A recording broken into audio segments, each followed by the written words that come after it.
man. It is time for the Swain Event, fueled by Dead End Barbecue. This is real sports talk for the real sports fan. Talk to him, Swain. Give me 2 shots and a Ric Flair.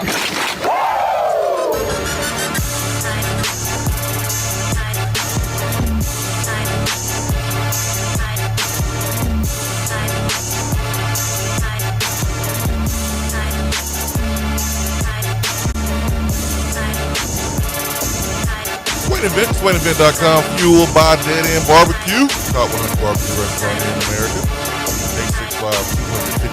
865-255-03 is our number to the Garza Law Hotline. It is a beautiful Thursday morning, January the 8th.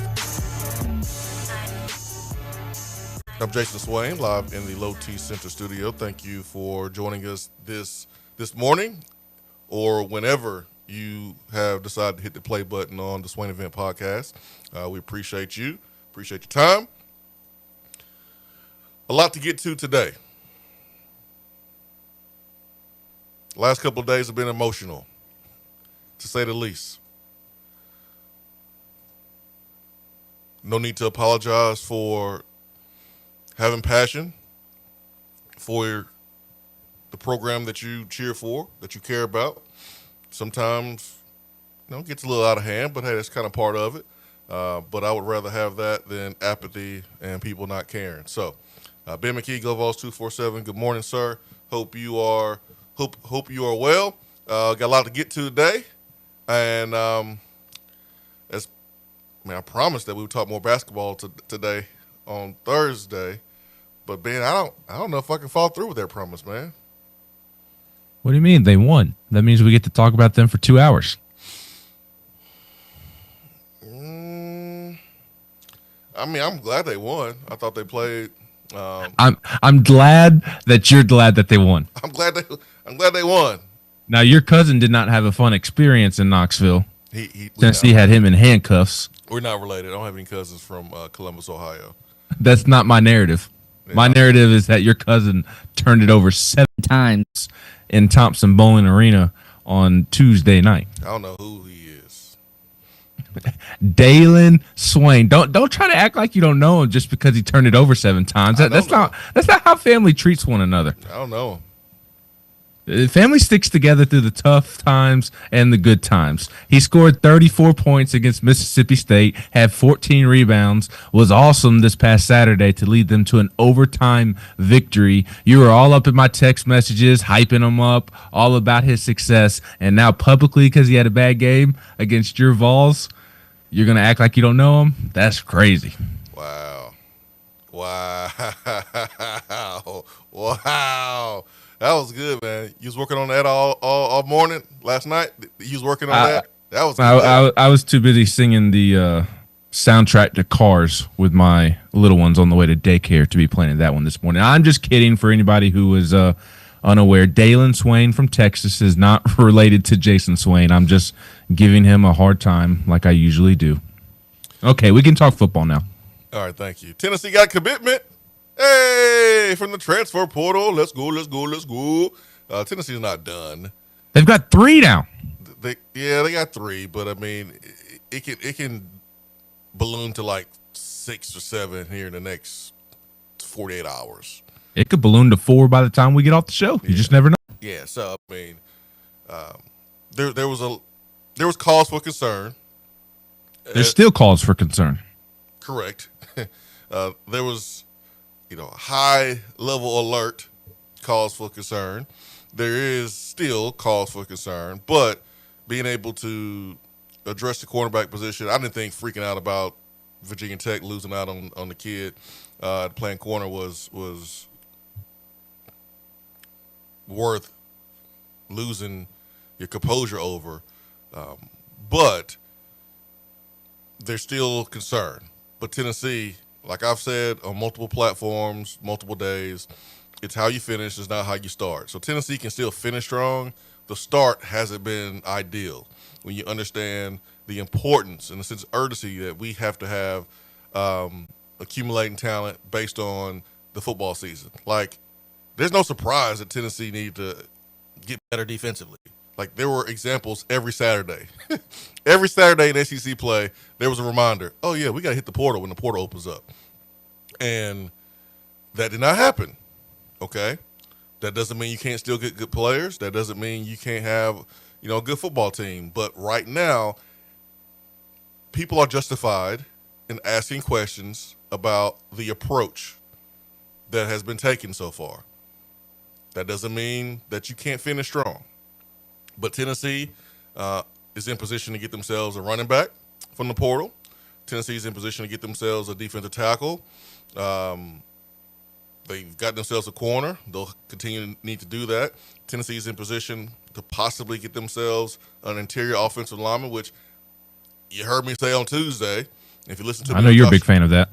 If you listen to me on Josh and Swain, I've been saying it for a whole week that Tennessee needs to get an interior offensive lineman because that was a glaring issue during the course of the season. So Tennessee looks like they are trying to address that issue. I don't know why Tennessee is looking at a wide receiver, but hey, we'll see what happens. About quarterback, Swain? We getting there. Yeah, we getting there. We getting there. Are we? That's the most important thing right now, right? Yeah, I would. I mean, it's the most important position in sports. So although your defense has more holes personnel-wise, and although, as you have done a great job of pointing out the last several weeks, there's really no need to worry about Josh Heupel and the quarterback position because he's 3 for 3 with transfers. It's still the most important position in sports. So until that changes, I do think that will always be at the top of the list of needs when you need a quarterback. So, yeah, Tennessee's got to figure that one out. We talked about it on Tuesday.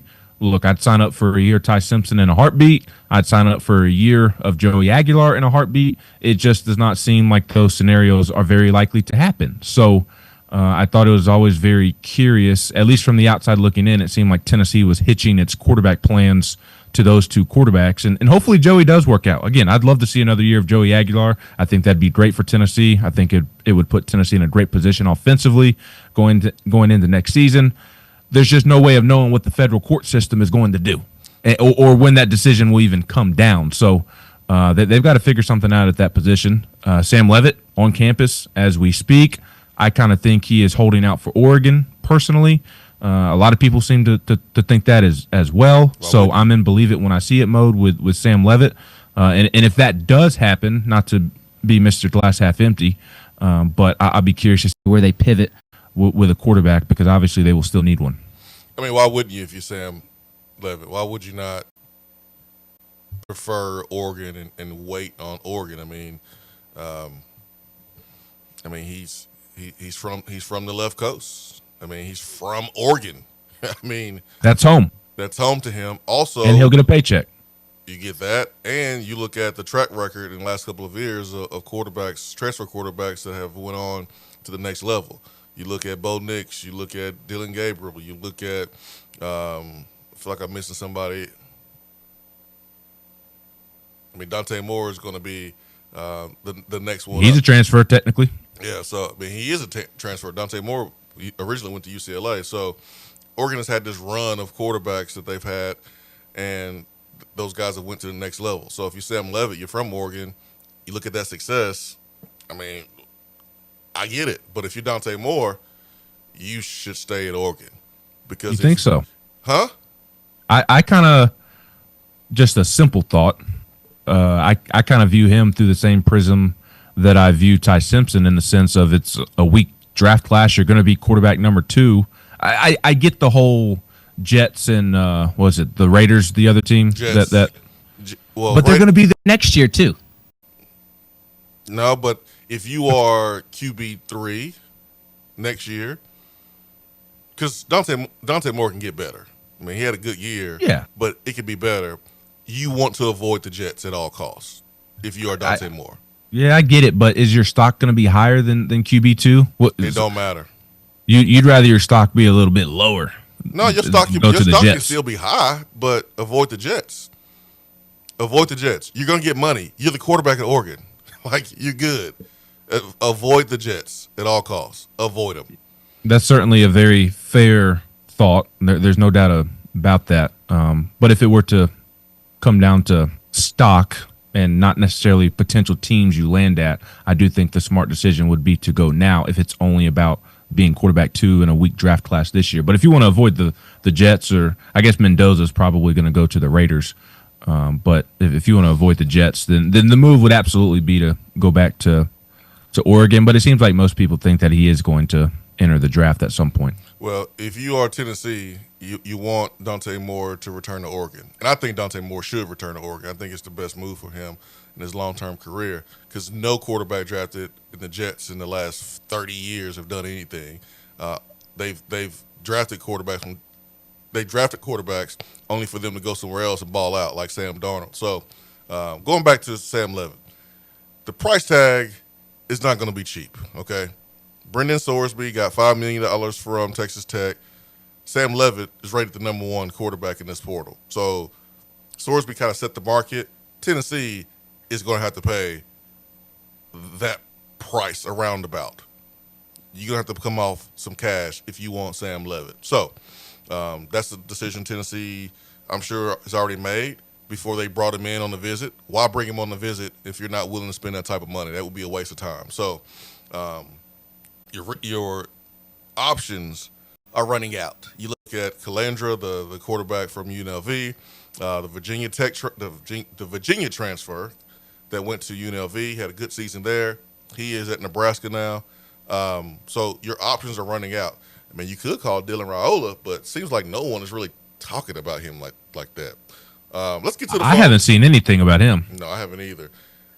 Let's get to the phones and just keep the conversation going about this transfer quarterback situation. 865-255-03, Garza Law Hotline, or you can text us using the Swain Event app there, the Beatty Chevrolet text box. Good morning. Morning, guys. What's up, Turkey Man? I'm gonna be kind of quick here this morning. Things I don't understand. We all seen in the last 2 games of season, seeing how the season played off. I guess the concern of fans is my concern. I'll put my concern. My concern is this: we got our heads handed to us from Vanderbilt. Mm-hmm. We see Ole Miss and the ones that's in the playoffs. Mm-hmm. In the battle right now. I mean, they're in the battle. And they're beating the dog out of us at the same time on the transfer portal. Mm-hmm. What are they doing different? Because we're not in playoffs. We're through. What are we doing, or what are they doing, planning for the playoff, working, and wearing it out that we're not doing? I got you, Turkey Man. That's an easy Hey, answer. buddy. That's an easy answer right there for you, Turkey Man. When you see players hit the portal and they have a do not contact tag listed, that means they know where they're going. When you see the portal open up and teams are knocking down commitments, you have players that are scheduled to go to a school, but they commit even before they get to that school, that means that those schools have done more groundwork earlier. They're more aggressive than the schools like Tennessee. And the reason for not being aggressive is not valid. There's no reason that makes sense for Tennessee not to be as aggressive as some of the other schools out there. There's zero reason that makes sense to me. When you look at what happened in 2022 and all the momentum and the excitement within this program, within this fan base, there's no reason why you should be in this position without the same juice. You're supposed to use that juice from 2022 and be on a different level. Well, 23, 24, or 25 has allowed other schools, other coaches to have the new car smell and take advantage of that momentum. And Indiana, while prepping for the national championship, because that's what they're doing. I know they're playing the semifinals, but they're prepping for a national championship. They were still able to bring in players and get commitments. Ole Miss, same thing. So the answer to Turkey Man's question, excuse me, is you were not aggressive enough early enough. It's that simple. Texas Tech grabbed 2 players that were supposed to visit Tennessee, gave them more money to not visit, encouraged them to shut it down, and gave them more money. Now, no one is recruiting like Texas Tech. No one's going to be able to outbid Texas Tech right now. Their money is different. Mark Cuban just dumped a lot of money with Indiana. But that doesn't mean that you don't have money. So the narrative that Tennessee is broke is false. Tennessee has a lot of money. Tennessee is prepared to spend a lot of money. That was a thing well before the season ended. Tennessee was going to be aggressive in this portal when it opened and prepared to spend a lot of money when it opened. The target number of portal guys was in the double digits. Tennessee's prepared to pay a lot of money. So the narrative on social media that Tennessee is broke is false. It is wrong. Tennessee's not using its money correctly. Correct. We can say that. They have not done what other schools have done in terms of being aggressive earlier. Now,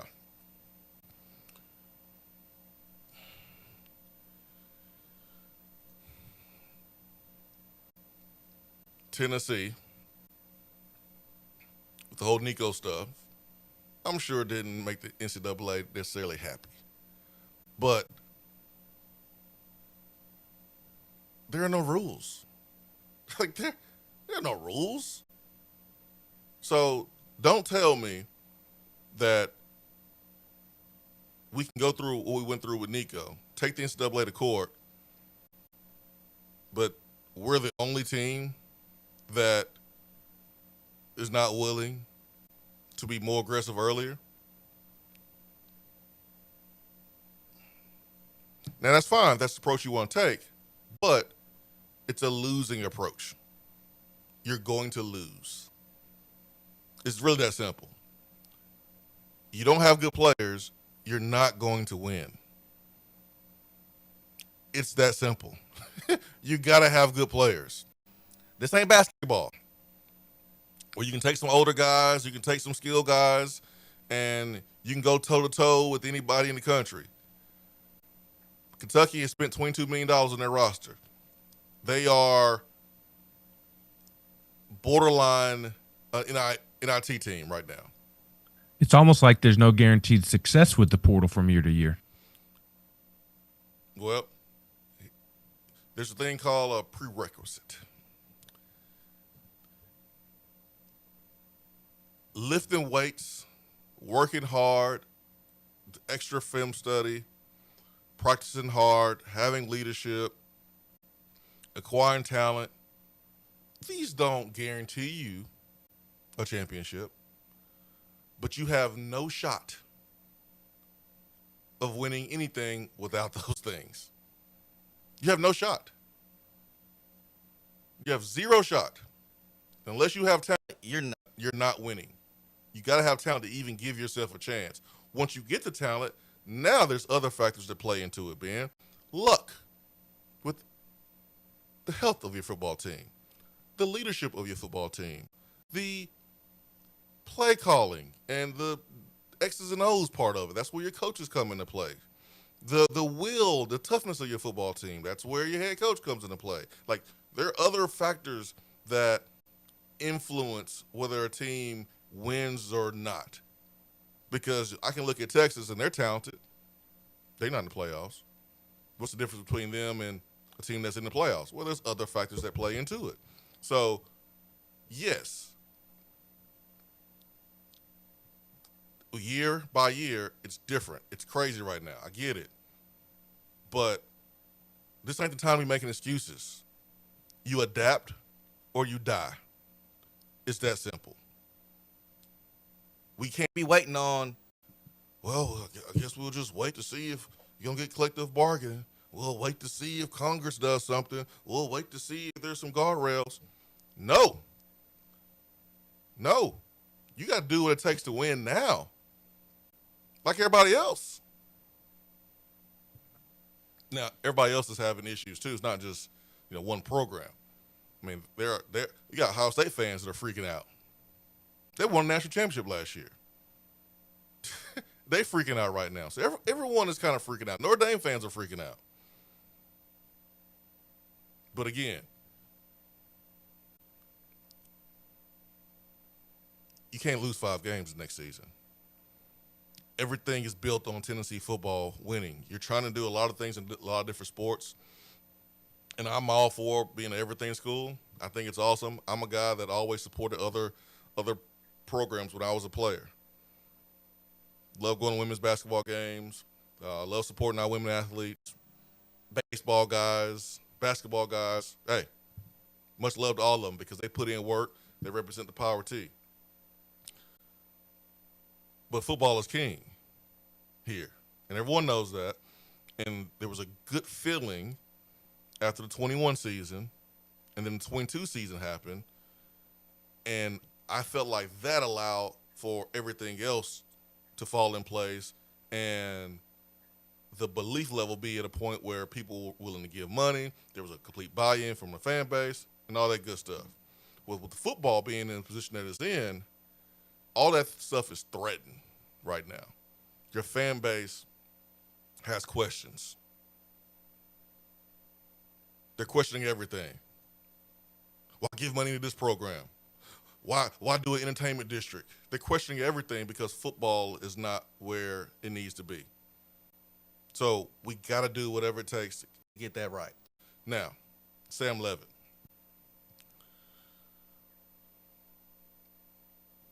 He didn't finish the season last year, Ben. He had to have surgery, a Liz Frank surgery. That's a 5 to 6 month recovery. So he had the injury in the end of October. The third week of October was the last game he played. I read where he got the surgery in November. You know where that puts him returning? No, I'm not a doctor. Well, you don't have to be a doctor. Do a little math. 5 6 months from November is right around April. Right around April. So if he were to wherever he goes, he's probably going to miss spring practice. Hey, and if he's back sooner, but I mean just the standard recovery time that I saw from Liz Frank injury was 5 to 6 months. Now, here's the situation, Ben McKee. The portal closes on the 16th. If Tennessee signs Sam Levitt, he's a starter. You realize that, right? yeah, look, you spend somewhere between $3 and $5 million on a quarterback. He's not coming here to sit on the bench. You ain't spending between 3 and 5 with Sam Levitt. You spending about 5. I don't think so. Oh, okay. You spending about 5 for Sam Levitt. I spoke broadly on purpose. Sam Levitt, you ain't getting 3. You're closer to 5 than you are 3, certainly. Yes, 100%. So now you've made a decision on your quarterback, who the starter is, and then you're going to have 2 quarterbacks competing during the spring that won't play during the fall, because the quarterback, if you do get Sam Levitt, I don't know how healthy he's going to be during the spring. And you wouldn't want to push him and risk it. He's going to be the starter. So, like, that's the dynamic that I'm thinking about. Is it worth it? Yes, still worth it. You still got you got to go get a quarterback, and he's really, really good. And he's a guy that is looking to play one season and go to the NFL. So it's a really good fit there. You just hope that George McIntyre is in a good headspace, which all indications say that he is. Very mature, great circle around him. I think he should still stay and develop one more year and be ready to compete after Sam Levitt leaves or whoever the transfer quarterback is coming in, and then if it doesn't work out then you transfer. You look at Ty Simpson, one season, man, one season, and look where he is. He's in a position to be QB2 or QB3 at the worst in the NFL draft. Well, even aside from that, he received 1 second-round grade. Ty Simpson did, but he also received 3 first and second-round grades, which is pretty good for a one-year starter. To your point. Well, I'm looking at the Rams, and if you're the Rams, you got to get Ty Simpson. I think Ty Simpson should go to Pittsburgh personally. Well, I look at Pittsburgh too. I mean, I look at teams with older quarterbacks. But if I'm Ty Simpson, I want to play with the Rams over Pittsburgh. But like teams like that at the end of the first round, and if I'm Ty Simpson, sign me up for that. I would rather play there, lose that money on the front end, going to the Jets, put me with Sean McVay, put me with Mike Tomlin, put me with someone that I know is going to develop me as a player, and there's a culture of winning. So I think Ty Simpson coming out was a smart decision. I think it was the right decision. All right. Text box. Beatty Chevrolet text box this morning. Oh, boy. Oh, man. This thing is... I urge fans, please take a breath and relax. Let's see what this portal haul looks like at the end. Make your judgments then.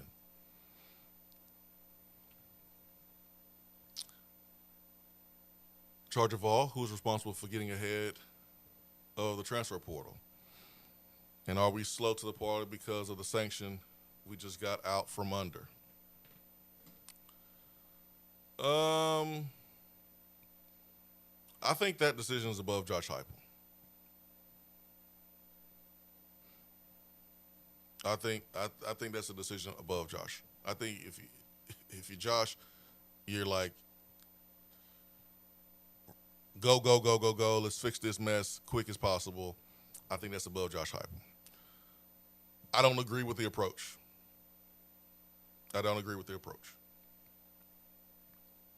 Morning, guys, from Glock Vols.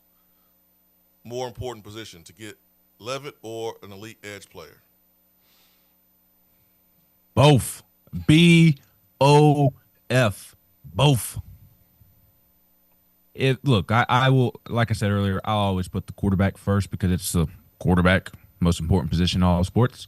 But aside from the quarterback targets, I do think Chaz Coleman is the most important target for Tennessee just because of his talent, and Christian Gass is looking around the Leo room like he's Will Smith and Fresh Prince of Bel-Air. So you need bodies in a major way, and you need talent. So I would, outside of the quarterback position, I do think Chaz Coleman is your most important target this cycle.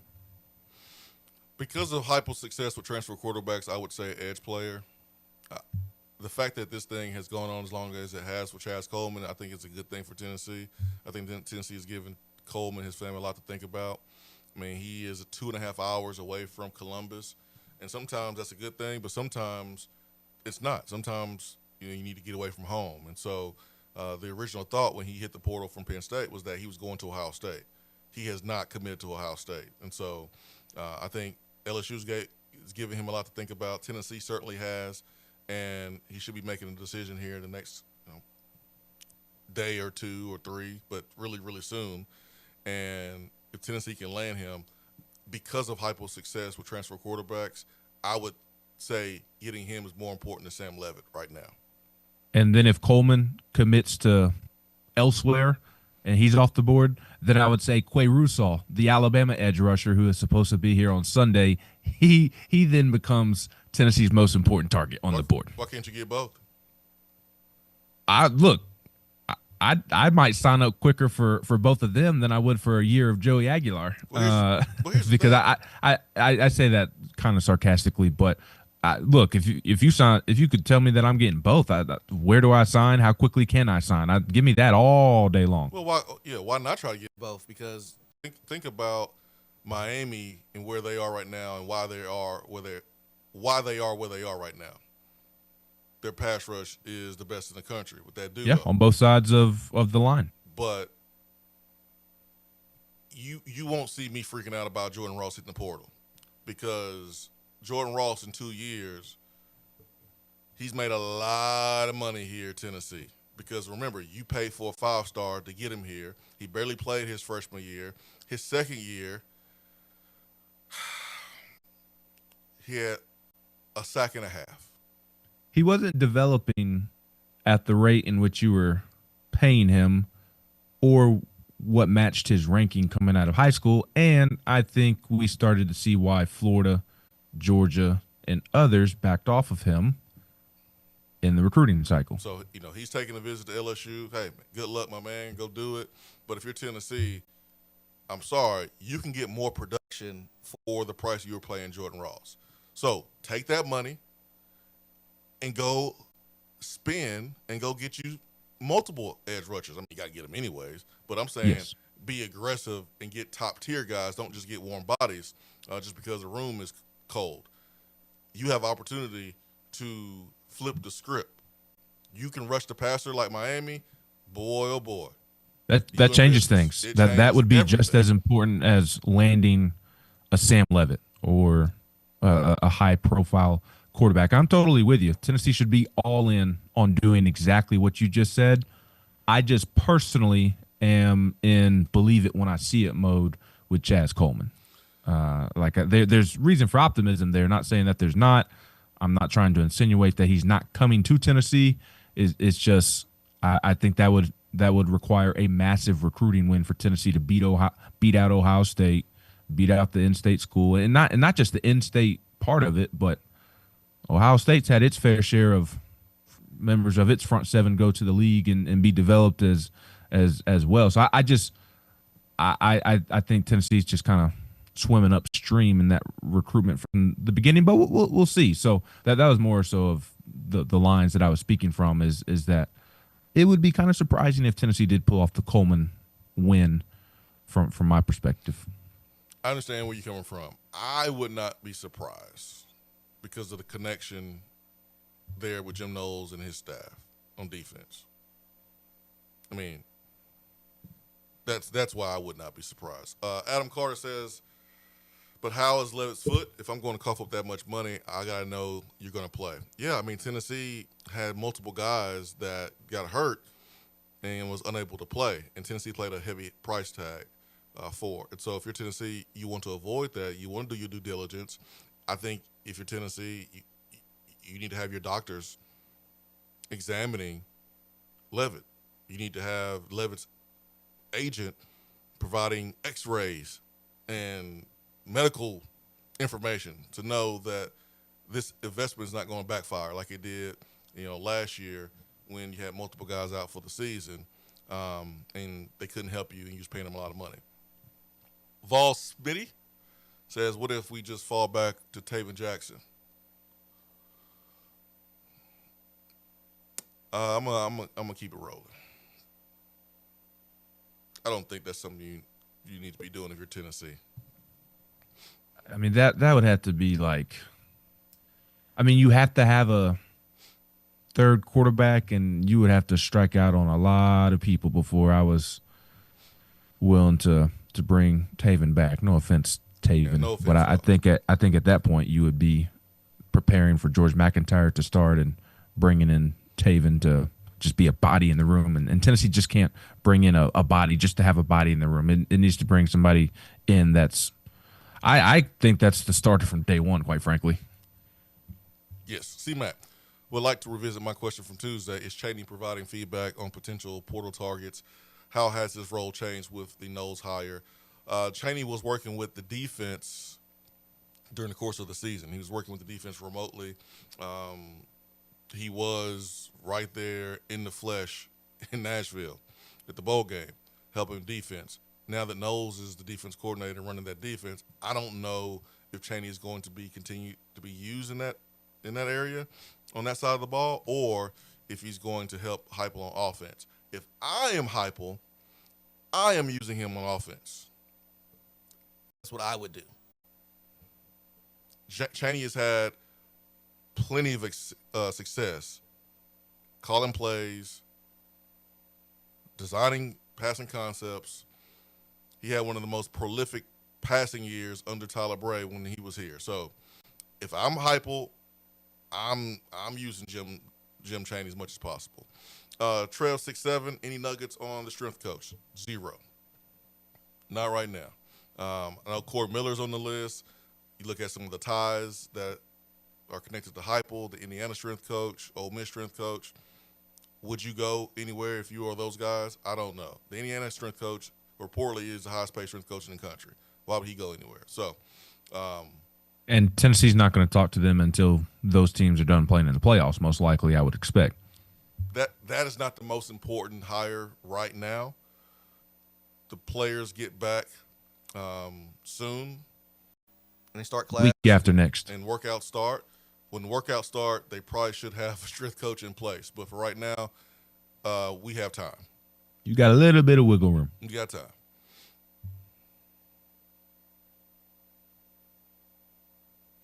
Trev 6'7" says it feels like we're letting folks go to the portal to get our ratios better for funds.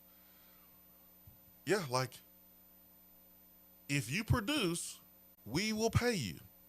If you are Braylon Staley, you go out there and you produce, you're going to get this bag. And we are gladly happy to pay you. But if we're paying you $600 plus and you got us 1 sack or 14, 15 tackles and you want 900, no, sir, we're not doing that. We're not doing that. You can't do that. It's not going to work. Deshaun Bishop, Ty Redmond, last year Ricky Gibson and Jamal McCoy. There's plenty of examples of that. I mean, there's out of the guys that Tennessee has lost in the portal, I mean, how many have you been truly sad to see go? And maybe sad is not the right word, but frustrated or whatever word you want to use. Like, to me, the only true loss, in my opinion, for Tennessee has been Ricky Gibson. And that one, I mean, he's coming off of a serious injury. Like, you can replace Ricky Gibson as well, even if I think Ricky Gibson is primed for a nice season coming up. I think they just did replace him. Yeah, we'll see. I mean, I think Ricky had a good season in front of him this year, but we didn't know. We're not going to know because he got hurt. He thought about hitting the portal the year before, didn't. He's going somewhere else now, but let's not pretend like we are replacing Jamal McCoy. So Tennessee was able to go out, get Colton Hood, and the dude came in here and was an all-conference caliber type of player for you. So, yeah, Ricky Gibson was a starter that bounced on you, but I think Tennessee can go out and replace Ricky Gibson. I do. Parker, especially in the transfer portal area, I think the strength coach is even more important. Well, not more important than it was when you were recruiting high school classes. Strength coach is more important for the high school guys that come in and they haven't ever been in a college weight room. They have never been in a structured program. They need to gain weight. They need to gain muscle. Hitting the portal, you're getting guys that have been developed in strength and conditioning program for 2 or 3 years already. Now, it's still important, but it's not more important than I think when you have a high school player coming in. I can tell you that from experience.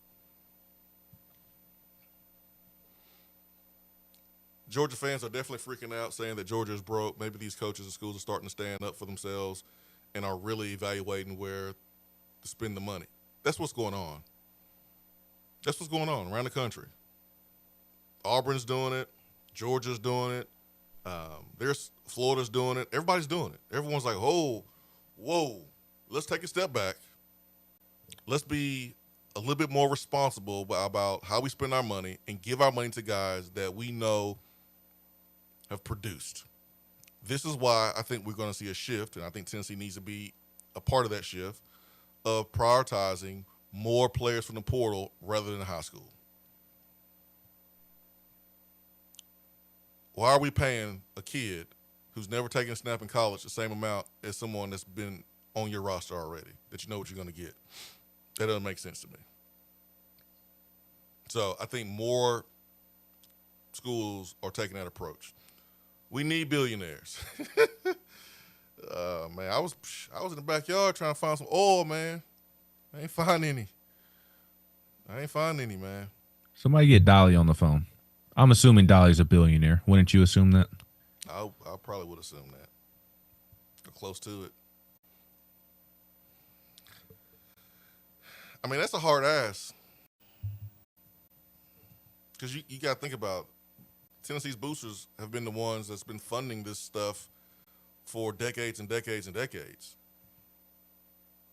And honestly, those people, they probably don't want to fund it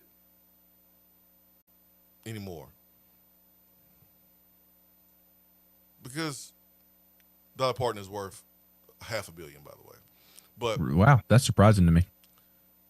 But you think about it. If you are a booster and you've been involved for 10, 15 years and you've been funding a school, under the table payments, whatever, and then now the money that's being used for players,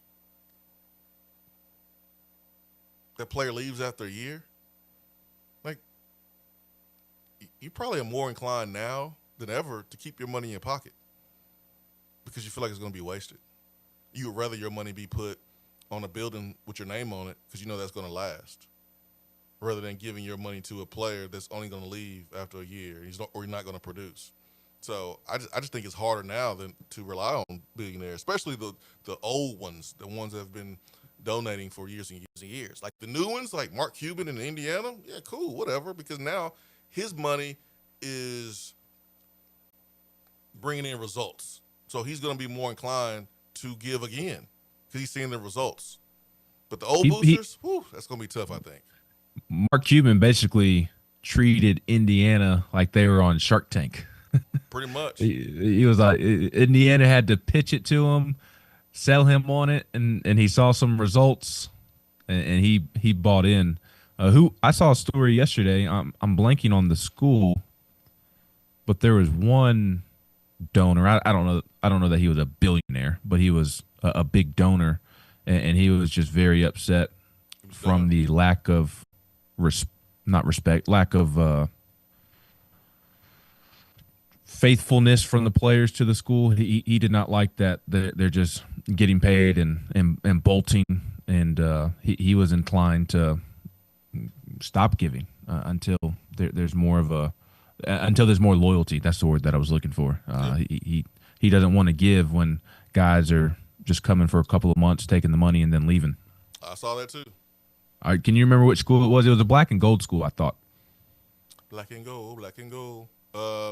Not up top of my head, I can't think about it. I can't either. Somebody on text box help us. There's so much going on. Trying to keep up with Tennessee's stuff, it's hard to keep up with everybody else's stuff. I can't even keep up with Tennessee. I mean, it's a lot. We need Gillum today. Tennessee's in a good place for Gillum, so I think we're good there. But you still got to get it across the finish line. You do. We do. Hunsucker, I'd be surprised if that one doesn't, though. Hunsucker with a baseball question for you.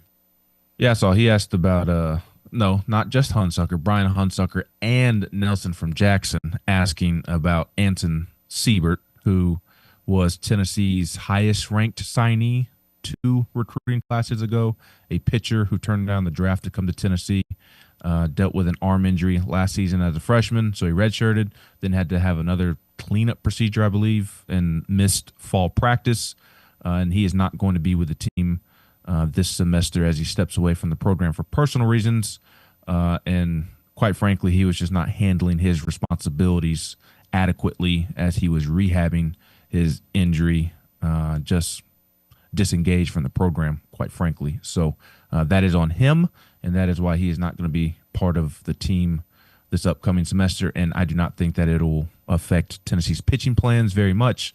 because while they hoped to get something out of him because he was a highly ranked prospect, I don't know that they were ever truly counting on him going into this upcoming season. So I don't think it affects this upcoming season all that much.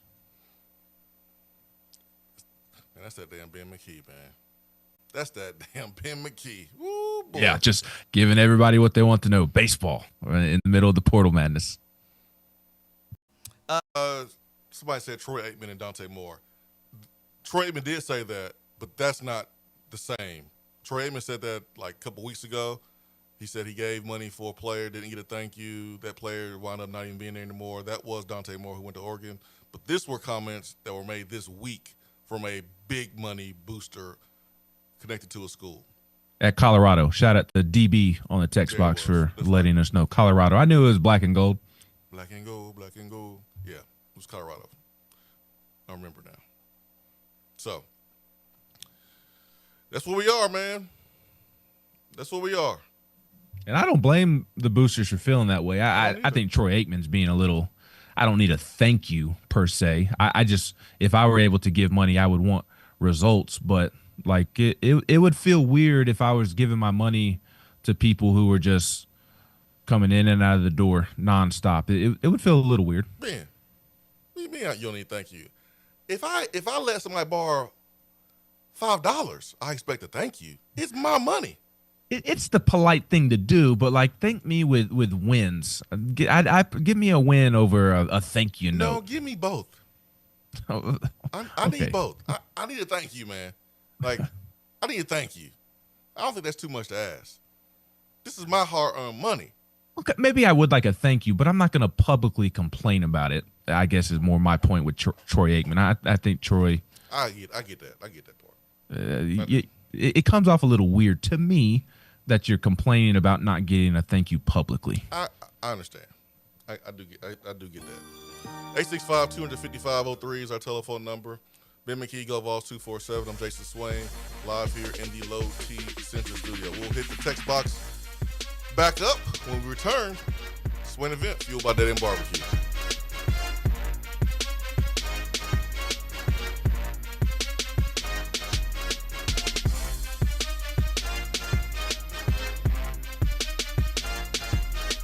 What's up, Swain Event crew? Jennifer Morris here with Keller Williams Realty. Fall sports can be a roller coaster ride for us fans. The excitement, drama, and passion will make us crazy sometimes. I can't manage the games, but I can help you manage your real estate needs while you're cheering on the Vols. Reach out at 865-694-5904 or contact me at nextmovesmokymountains.com. That's nextmovesmokymountains.com, and go Vols. When you are craving some quality barbecue, there's only one place to go. Dead End Barbecue. Dead End Barbecue has been featured on ESPN's Taste of the Town, the first barbecue restaurant on the SEC Network, CBS Sports, Headline News Tailgate Show, Amazon Prime's The Restaurant Comeback, Food Paradise, and named one of the top 100 barbecue restaurants in America. The search is over. Dead End Barbecue is located on 3621 Sutherland Avenue right here in Knoxville. You can even have it delivered right to your door through Chow Now. Visit their website at deadendbbq.com. Dead End Barbecue. The search is over. Out-of-town law firms have been swarming into East Tennessee lately. From Memphis, Chattanooga, and Birmingham, they've stormed into the area. Wouldn't you rather do business with a local firm? You know, a true neighbor. Marcos Garza and the pros at the Garza Law Firm are just that. There are neighbors and friends that support local causes year-round. The Garza Law Firm works to serve you professionally on criminal matters, injuries and accident matters, and Social Security and disability filings. The Garza Law Firm is here for you at garzalaw.com. The Garza Law Firm. Let us help. Guys, you can feel your energy slipping away, losing what makes you, you.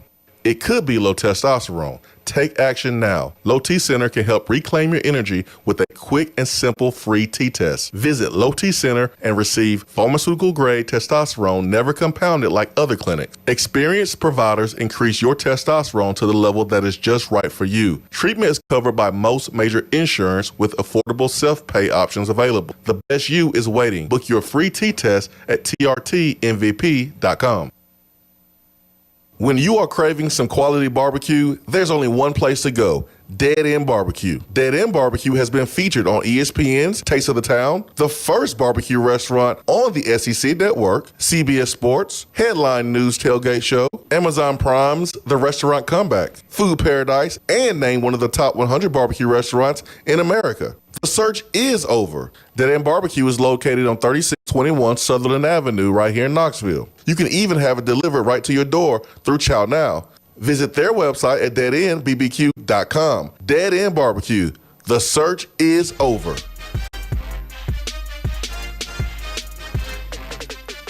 Let's go to the Garza Law Hotline.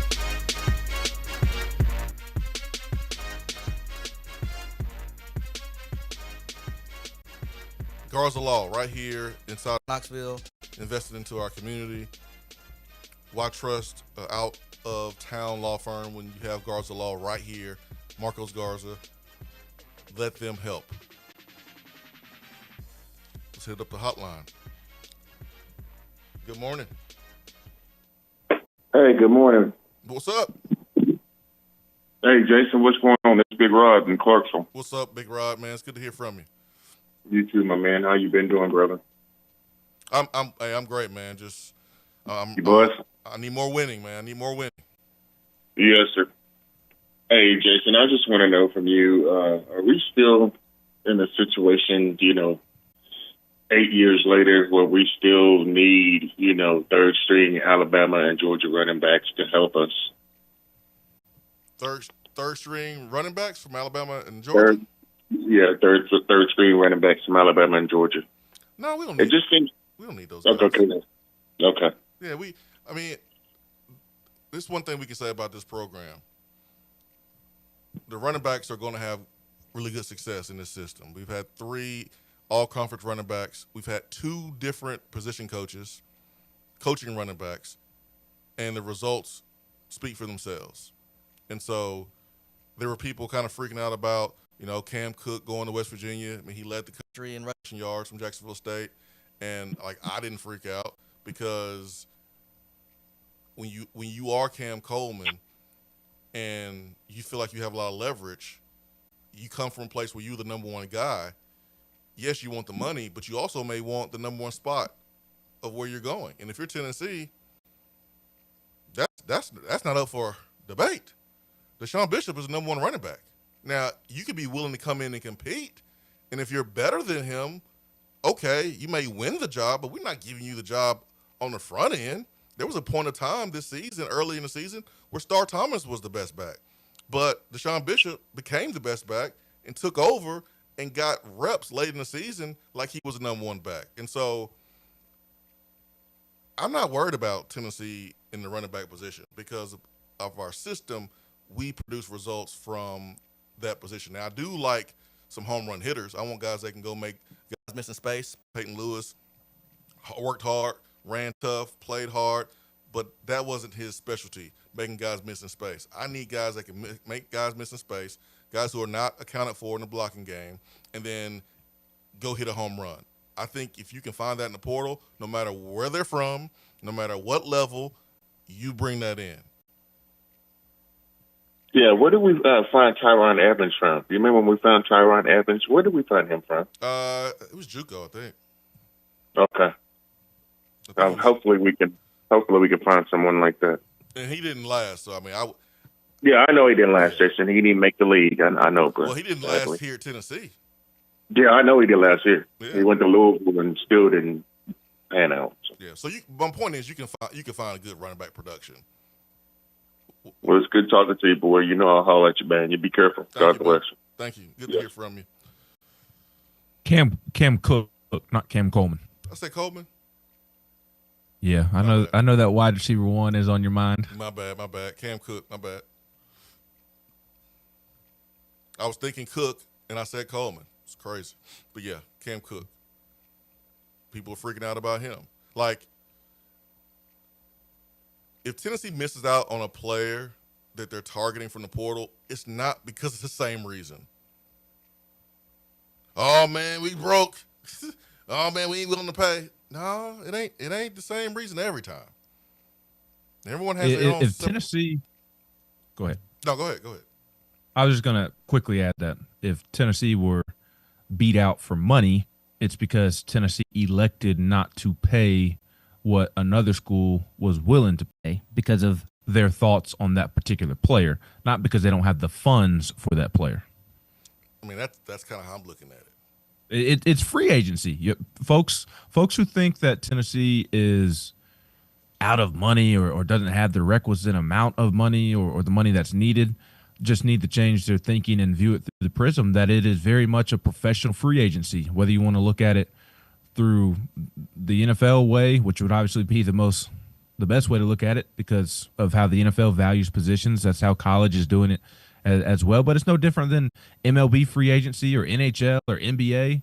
Like, teams value players at a certain price point.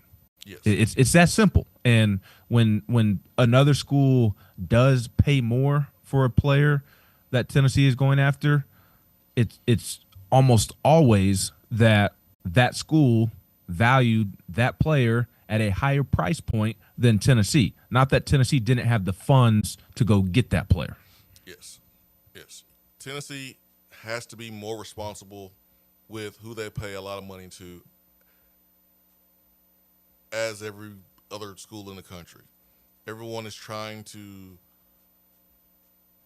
be more intentional about who they pay big money to. You can't just do it to anybody and everybody. There's a lot of schools that are wasting money. And we had a question on the text box about what happened with Jordan Ross. Hey, man, 1.5 sacks this season. Again, to my point, he wanted more money than Tennessee was willing to pay him. I mean, it's that simple. I did see a narrative out there that these guys left because Chop was not retained, and that's not accurate. It's not accurate. It's more to do about them asking for a dollar amount that does not match their production, more than them being upset about Chop being let go. And I'm a big fan of Chop. I was happy for him when he got the promotion to take over on the field. But if you look at the production the year before and you look at the production this year, it wasn't the same. And Jim Knowles made a decision to roll with his guy, and that's what happened. So I don't think Ross or Herring was upset that Chop left and hit the portal because of that. I think it was more so that they asked for an insane amount of money. And I know the amount. You can't pay that if you're Tennessee. Absolutely no way. I would add that I do think in Herring's case, he did wonder about his development. And he also asked for too much. I'm trying to find a way to say it without saying too much, but yeah, way too much for 14 tackles. I'm totally fine with allowing Caleb Herring and Jordan Ross to walk. I have, amongst my friends, have said that for several weeks now, just because the production never matched the rate of development or the production on the field. But with Caleb Herring, I do think in addition to him asking for a lot of money, I do think he was ready for a fresh start, and was frustrated with how that position was being coached this season, right or wrong. I'm not saying he was right for feeling that way or he was wrong for feeling that way, but I do think he wondered if he was going to be developed and get better within the current situation that he is in. That's fair. I think he had a really good start. I mean, he was unbelievable against Mississippi State. He had 4 sacks on the year. If you would have told me after that Mississippi State game that he would only have 4 sacks on the year, I would tell you that you're crazy. But 14 tackles, 8 solo, 6 assisted, 4 sacks. We can't pay you like a top tier edge rusher with those type of numbers. and that type of production. So I wish him nothing but the best, man. He's a good dude. Got a chance to interview him on the locker room. I hope he goes out and get the money that he's looking for. I really do. All right, let's go back to the phones. 865-255-03. Good morning. Good morning, Jason. What's up? Hey, man, it's Dustin. Hey, Dustin. Hey, buddy. So you're telling me money don't grow on trees? My mom used to say it all the time. She said, Dustin, money don't grow on trees. She said, you got to be wise when you spend your money. And I think sometimes we forget that. You know, the rich people don't get rich by just throwing their money out the window going down the highway. You know what I mean? Yeah. And so I guess what we need to invest in more than just hoping that the boosters can bail us out is I think we got to look at a bigger picture. We got to invest in somebody that can, when they do find the talent, when they see the talent, and they can evaluate it and hit on it more than not. I think Ben will like this. You know, that's one thing that Tony Vitello did, man, is that boy could hit on talent. And I think Josh Elander can do that too. And so we've got to find that guy that can just, spot it and get to it early. And I think our coaching staff does that sometimes, but I think we've missed. And I think like people are starting to see, man, you can't just be crazy with your money. I mean, listen, if it's out in the oil field and it's just coming in day by day, yeah, sure, you can go throw it away because it's going to return tomorrow. But, how many of us have a oil rig in the backyard? You know what I mean? So, but I was thinking about that. I wanted to get your take on that, man. I know we've talked about this high guy, but who is evaluating the talent in the portal and in the high school ranks? Who evaluates them and then decides, okay, this is the dollar amount we're willing to go for this kid? Who does that? There's a team of people that they're part of the evaluation process, but yeah, Billy High is the de facto GM, and he is the guy. And understand, he answers to people above him. So this is not Spire going out there and making it happen, dropping bags. Spire doesn't have the same level of participation like they did before, right or wrong. This is done more in house, and Billy High and his bosses are making these decisions on how much to pay certain guys and the direction of Tennessee's approach with the portal. So that's where Josh Heupel deserves some. Go ahead.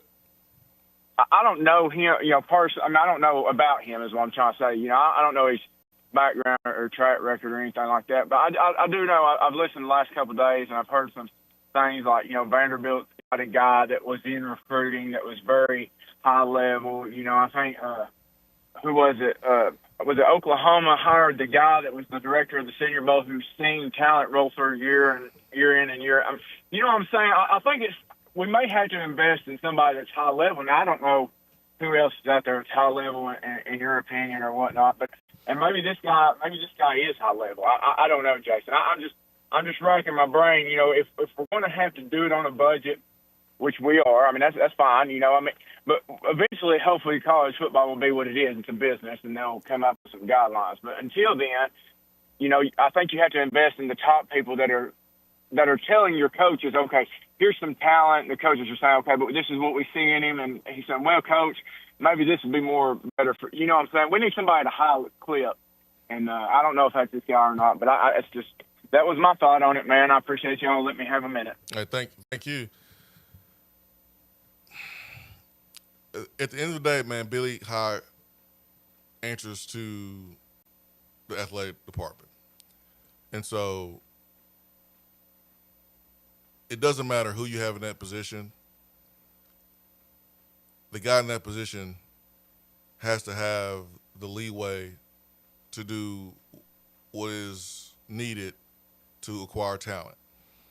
And there's a team of people that watch film. They're part of the evaluation process. They determine whether a kid can play or not. That is a conversation that happens with the coaches because the coaches are the ones that have to coach them. So you can't just be dropping players on the coach without the coach having input. That's crazy. And so it's a collective effort, and we have to prevent ourselves from thinking like that Tennessee doesn't have a lot of money. Just because Texas Tech is doing what they're doing, that doesn't mean that everybody else is broke. That just means that Texas Tech has a booster that got some brand new money that is spending it more than anybody else. Okay? There was a time when Miami was spending it more than everybody else, and that booster was all out in public. We haven't heard from that booster. We haven't heard from him. And so there's nothing wrong with being responsible with who you spend big money for and who you don't. Tennessee is prepared to pay more for Chaz Coleman than Ohio State. Tennessee paid more for David Sanders Jr. than Ohio State. Sometimes that's a good thing. Sometimes it's a bad thing. I think it's a bad thing because you had to do it. That's why I said sometimes. Sometimes it's a bad thing. Sometimes it's a good thing. In the case with Chaz Coleman, it's a good thing that you're willing to outspend Ohio State for a guy that you believe in, that the Penn State staff knows. That's the important thing. Give me Penn State defensive players all day long. They know them. They know what they're going to get. So if you want to spend that money on them, cool, let's go do it. We can't compare ourselves to Texas Tech because no one can do that right now. But you are playing a bunch of teams next year that are right here in the SEC that you have to beat out. And that's the most important thing. We'll worry about Texas Tech if we see them. Understand, Texas Tech has won as many playoff games as Tennessee in the last 2 years. But Texas Tech is in a better position to win playoff games in the future. So, yes, they are taking the steps needed to be a serious player. No doubt about it. But you still got to coach them up. You still got to have team chemistry. You still got to execute. Because they spent a lot of money this past year and didn't score a point in the playoffs. Spent a lot of money, but did not spend a lot of money at the position that matters most. Going back to our earlier conversation about quarterback, I mean, I watched that Texas Tech game. Who'd they play? Oregon. And that game was dreadful to watch. It was a boring watch. Texas Tech, Oregon was what people thought Miami, Texas A&M was. Miami, Texas A&M, that was not bad football. Those were two elite defenses going at it. I thought that Texas Tech, Oregon game in Miami was not good football to watch, and a lot of it was because of Texas Tech's quarterback situation, to where he could not make a play. And look, Oregon's defensive front is tremendous. I think we've seen the blueprint this playoff this year. Look at all the defenses. Look at all the front sevens that have been competing and are still competing. It sets the tone, man. It's a difference maker and makes life a whole lot easier on the rest of the team.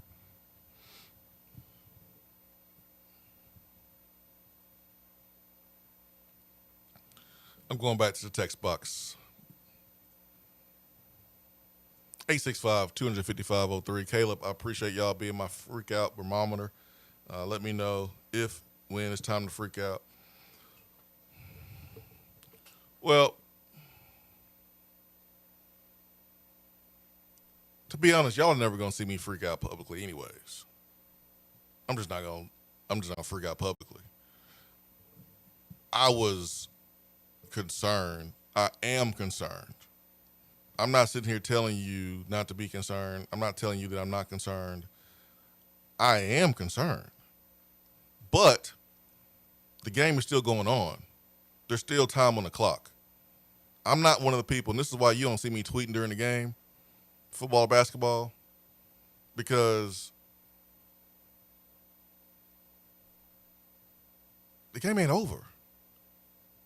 Like y'all be seeing those people that be tweeting during the game, first possession, we give up a touchdown. Oh my gosh.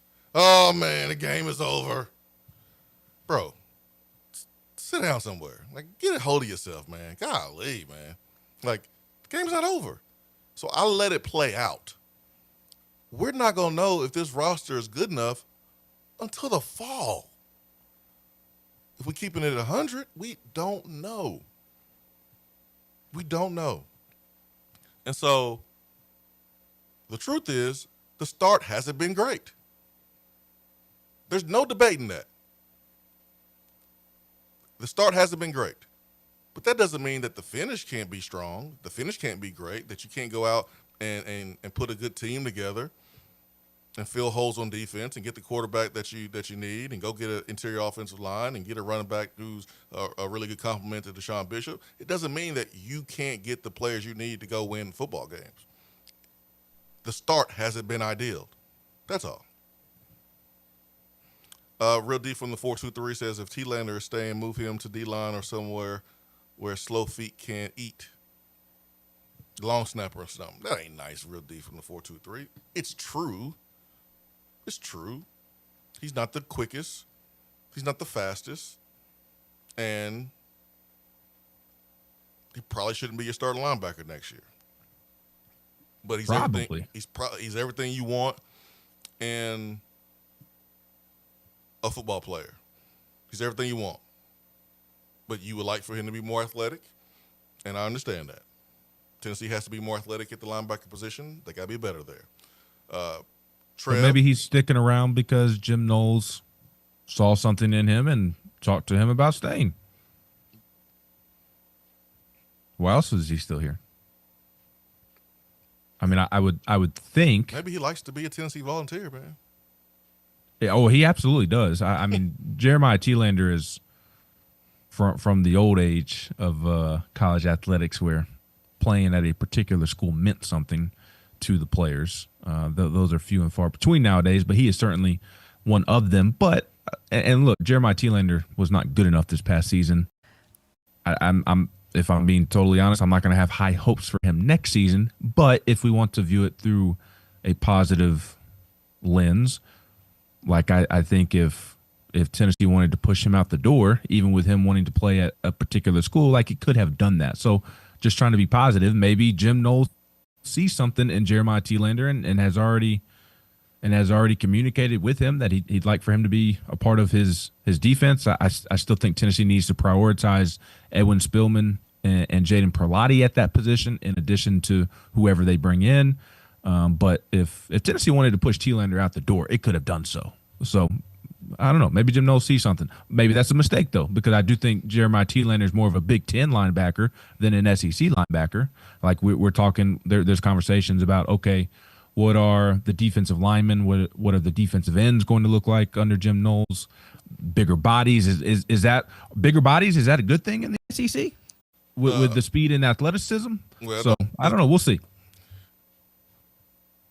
I know Jim Knowles wants bigger Leos, and so I mean, there's positions that you want bigger. There's some positions you want faster. It just depends. And I mean, because of the portal and the NIL, like the whole Big Ten, SEC style of play, I feel like those lines are blurred more now than ever. Like we're seeing speed in the Big Ten more now. At least we saw it in the bowl game, that's for sure. Brian Hunsucker says, the slippery rock corner just committed to Pitt. It's time to freak out again. Mississippi Vol says, I'm just tired of cussing out fans for being dumb on Twitter. You got to get off Twitter, Mississippi Vol. You got to disengage. Hey, man, I had a person. And, like, I don't mind having conversations with people on Twitter. Like, I'm kind of like Kevin Durant. Like, I got time. I mean, I'll talk to you. Cool, whatever. Like, you're not going to get me upset, not going to get me flustered. I mean, I feel like this brand was built talking to our fans, and I don't feel like I'm too big to interact with our fans. That's how I started. I'm not planning on changing. So there's times when I do interact with fans. There's times when I just say, "Nah, I'm good, man. I'm not gonna. I ain't gonna do it." But like, I had someone ask me about Joey Aguilar, Ty Simpson, who asked me a direct question. Which quarterback is better? It's Ty Simpson. It's Ty Simpson. What do you want me to say? It's Ty Simpson all day long. Ty Simpson's about to play in the NFL. He's getting first round grades. It's Ty Simpson. That got turned into, oh man, you must don't think a lot of Joey Aguilar, man. You must think Joey Aguilar is this and that. What? Yeah, that's a direct question. I gave you a direct answer. The same answer that every scout in the NFL will give you.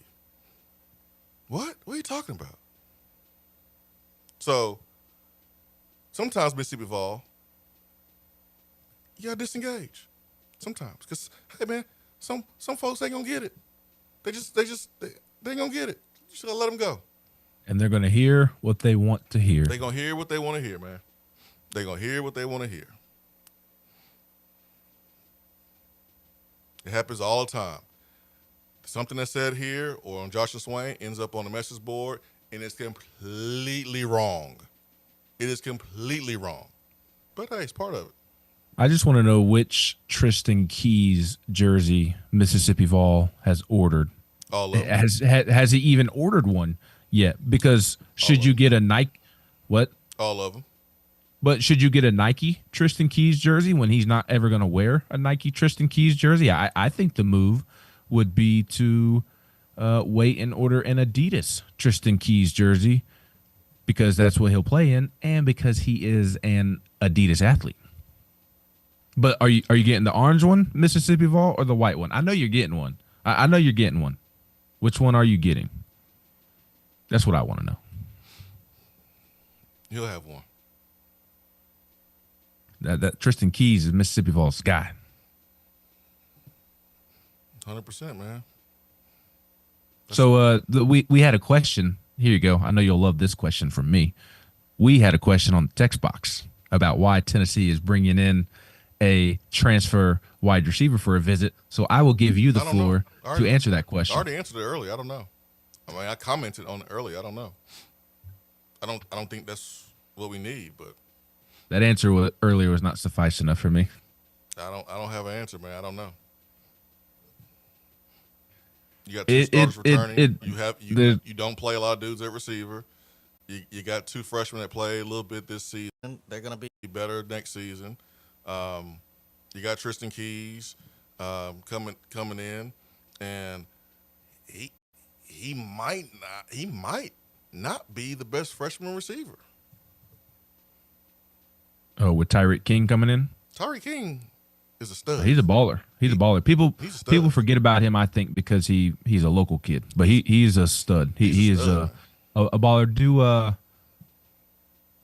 Sorry if you haven't watched much tape on him or seen much enough to answer this question, but do you think Tyreek King or Tristan Keys could play in the slot?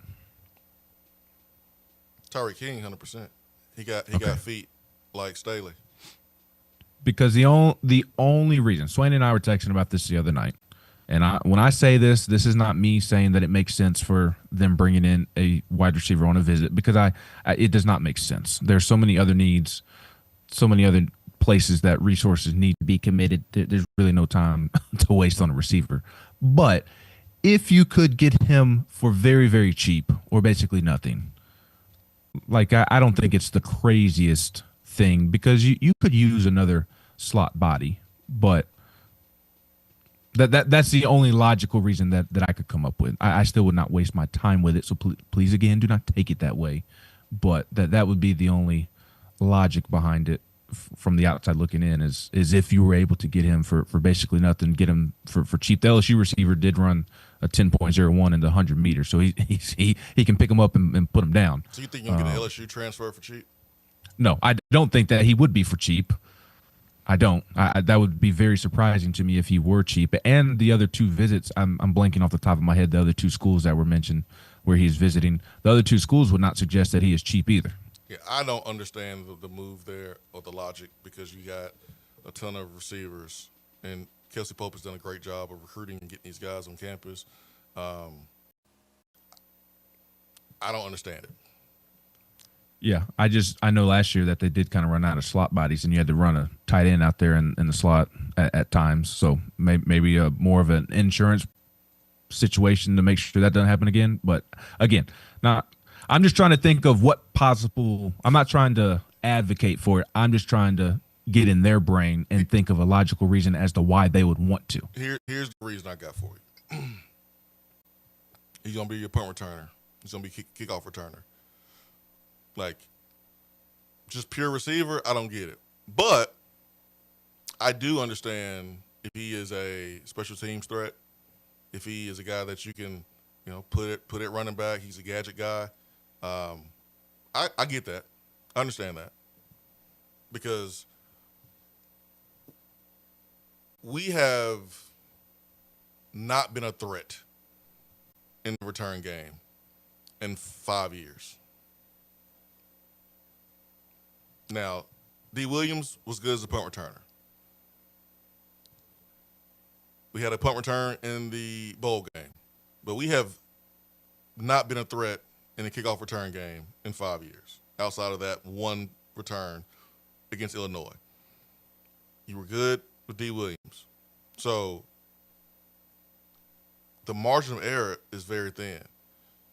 It's time for Tennessee to have an advantage in that area. Not say, we're gonna just beat you on offense, defense. No, man. No, you got to win on special teams. You got a 9-game schedule coming up.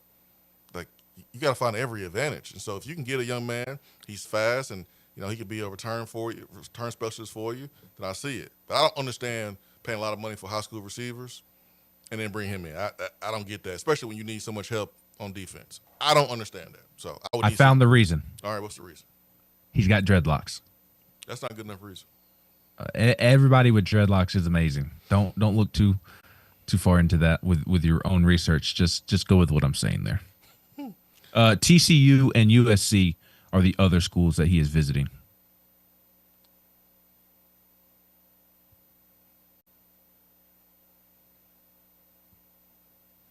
Looking at the text box, Beatty Chevrolet text box. Let me see before, man. Just say. You got to disengage sometimes, my man. You got to disengage sometimes on social media. But I'm not going to tell fans how to feel. I will say that not every player that Tennessee misses on is for the same reason. And we don't know negotiations, what goes on during the negotiations. We don't know what the players are asking for. They could be asking for money. They could be also asking for guaranteed spots. We don't guarantee spots. No one should ever guarantee spots. You guarantee the opportunity. Because opportunity, if taken seriously, is enough, along with the money. We're gonna give you a lot of money and then guarantee your spot so you can come in and not work for it and then just be given that. No. What does that do to your locker room? It kills your locker room. Like the whole Boo Carter stuff. It kills your locker room. You can't have that. You never guarantee a starting spot. You never do it. Ever. At any sport, at any level. But if Tennessee goes and get a portable quarterback for $5 million, you're guaranteeing the spot. But you never say it, though. But you never say it. Yeah. You never it's all say about it. packaging. You never it's all say about packaging. You never What about Chaz Coleman? You guaranteeing Chaz Coleman a starting spot? You don't say it. Hey, this is how much we value you, but still gotta compete and earn it. You say the same thing to everybody. You don't pay everybody the same, but you say the same thing to everybody. What are your thoughts on Boo Carter visiting Vanderbilt? I saw it and I was like, good luck. I was surprised. He does not seem to fit. He does not fit the Vanderbilt culture. Vanderbilt was a very disciplined football team this year. Discipline does not come to mind when I think about Boo Carter. That would be the biggest win of portal season yet for Tennessee, is if Boo Carter committed to Vanderbilt. If he straightens up, it won't be, which he has. Like when you hit rock bottom, you can straighten up. Yeah, you can straighten up. For his sake, like I'm never gonna like totally root against him in life. Like I hope for his sake that he does straighten up. I believe in second chances and even third chances in some instances, and it's not too late for him to figure things out in his life and take advantage of the football abilities that God has blessed him with, and can make a lot of money in the long run. So just on a human level, I hope that Boo is able to figure it out, and maybe this has all been a wake up call for him. I doubt it, because of the people surrounding him and in his ear about how he was doing no wrong and it was everybody else. That typically does not lead to people correcting their mistakes, but we'll see. My very first reaction was, oh, that's good for Tennessee. And then, if I'm being honest, my second reaction was, he can get into Vanderbilt. My first reaction was, that's good for Boo Carter. That you're nicer than I am. Well, I mean, in this instance, I don't want to play against a Boo Carter that is disciplined. Nah. And to get disciplined, you have to be in a culture that's disciplined, and Vanderbilt is. So if he gets his stuff together, I don't want to see Boo Carter. That boy's talented. Yes, he is. It would just be surprising if he did get his stuff together. That I understand. 100%. But we'll see, man. We'll see.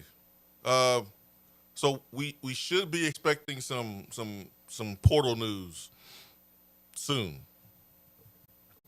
I think Tennessee's in a really good position for a few guys.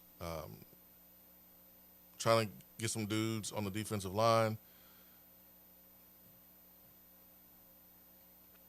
Francis Brew. Did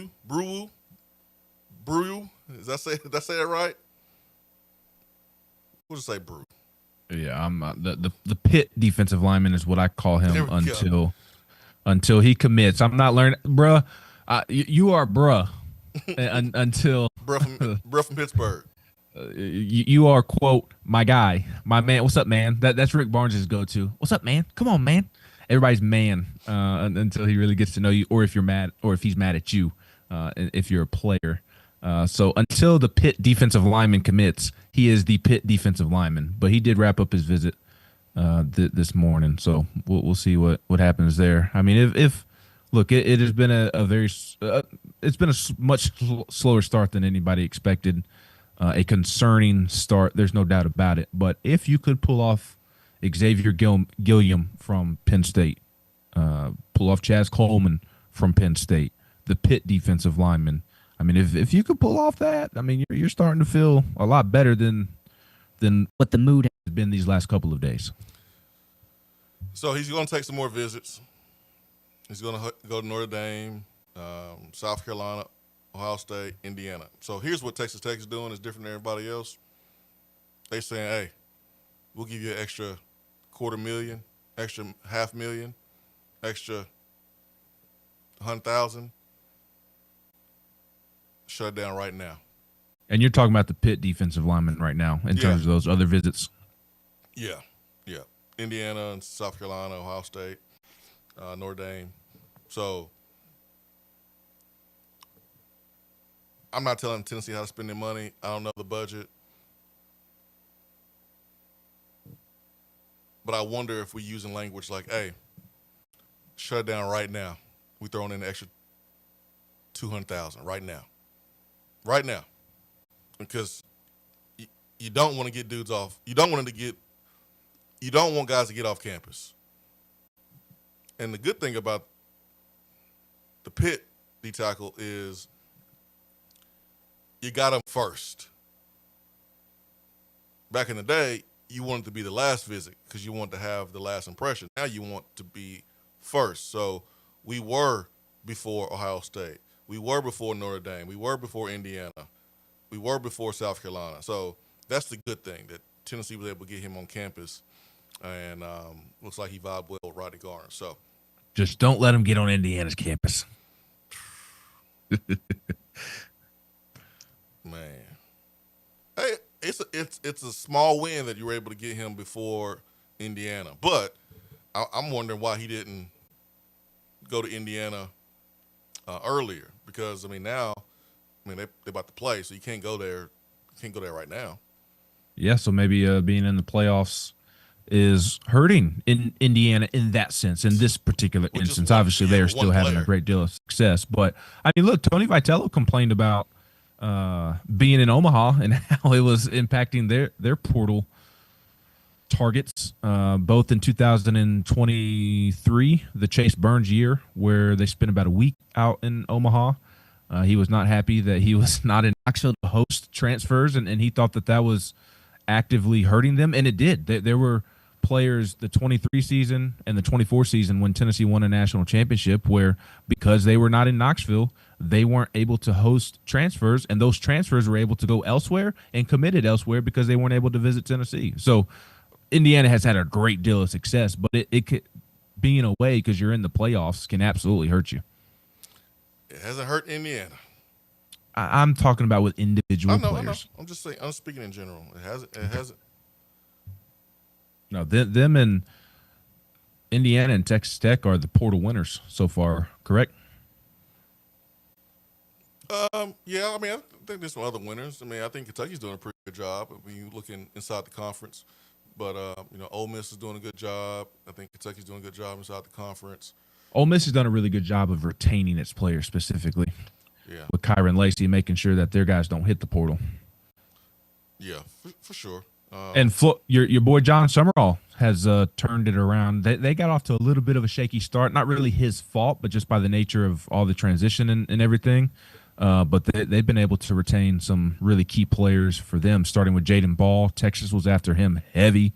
And then they were able to retain their top edge rusher, who Texas was also after heavy. He announced last night that he was going to remain at Florida. So there's been some teams that maybe aren't having the big old portal success in terms of who they're bringing in, but they're having portal success in the sense of they're preventing their best players from portaling elsewhere. Yeah.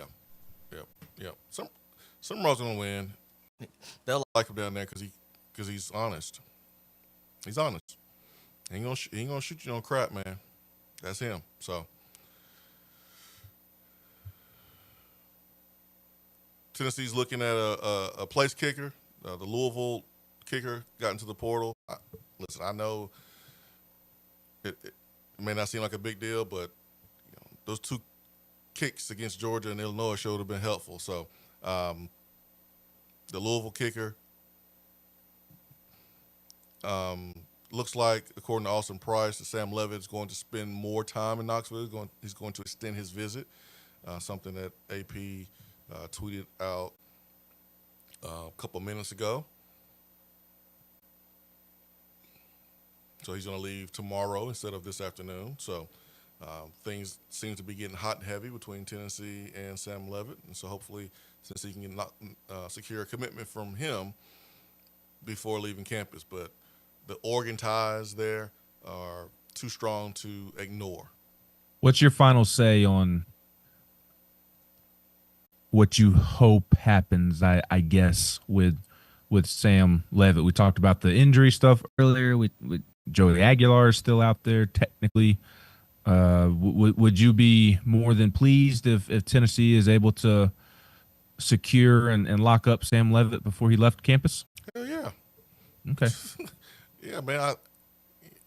If you feel good about his rehab, his return, and him being healthy, that doesn't mean he can't get hurt again. But like him recovering, and the system that he comes from is up tempo. I mean, he's mobile, he's tough, he's a good leader. Yeah, he's worth the money.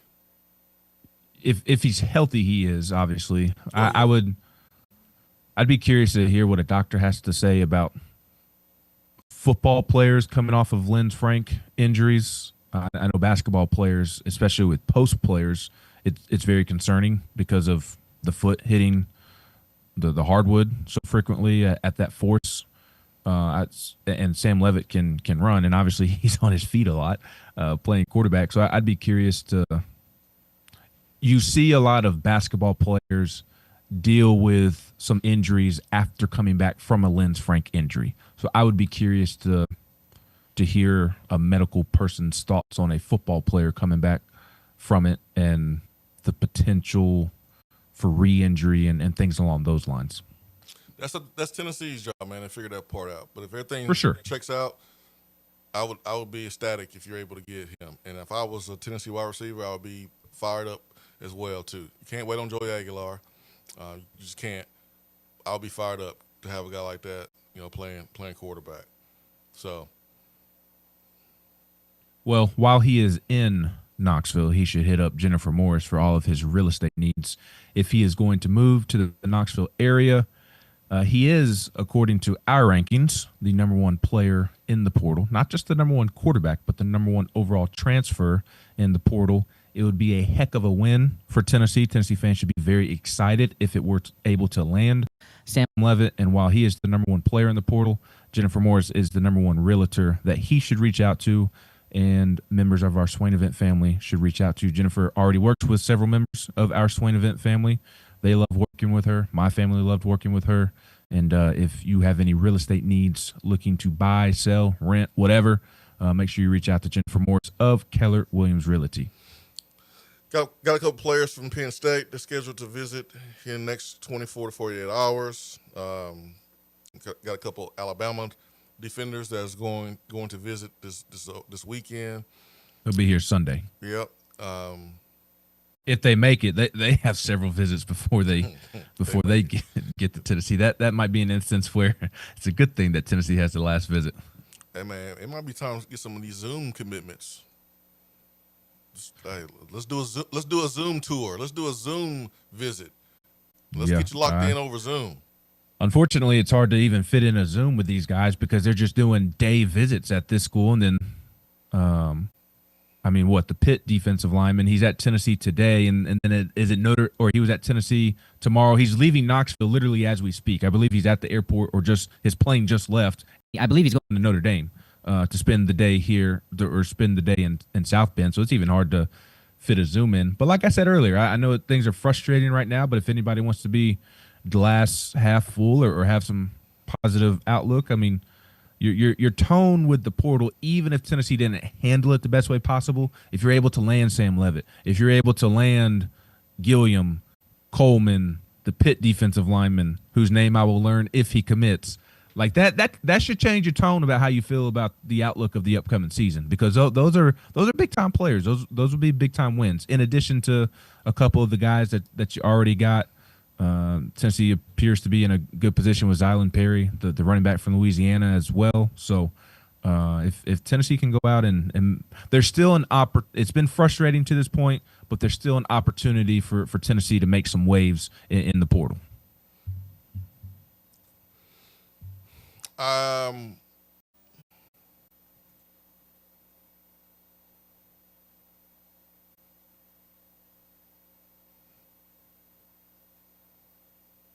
Let's see here. How long did Tennessee spend time with you when they recruited you, Swain? A week, month, a year?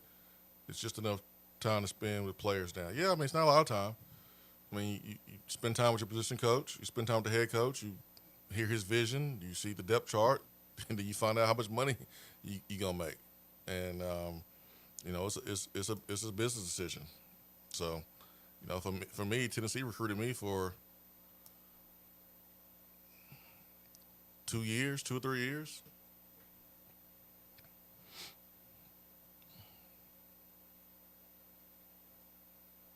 Does Knoxville have room for me being your receivers coach that recruited you? Huh? Who was your receivers coach that recruited you? Woody McCorvey recruited me. He was the running backs coach, and he's Dabo Sweeney's right hand man, Woody McCorvey. But the receiver coach at the time was Pat Washington. But Woody is who I spent more time talking to. Woody, how much did you talk to Fulmer? Not as much as Woody, but Was it basically only Woody that recruited you? No. I mean, I had Coach Fulmer's number. So, I mean, I called Coach Fulmer when Jason Witten, when there's talk about Jason Witten entering the draft. And I don't know where I saw it because, internet's not the same now as it was then. But maybe I was watching the game, and I don't know where I got the information from that he might leave. But I was like, hey, I called Coach, and I remember exactly where I was, what city I was, and what I was doing. I said, Coach, if Witten leaves, can I have number 1? He was like, yeah. So I got Coach Fulmer's number like later in the process, but as it should be, there should be a qualification period.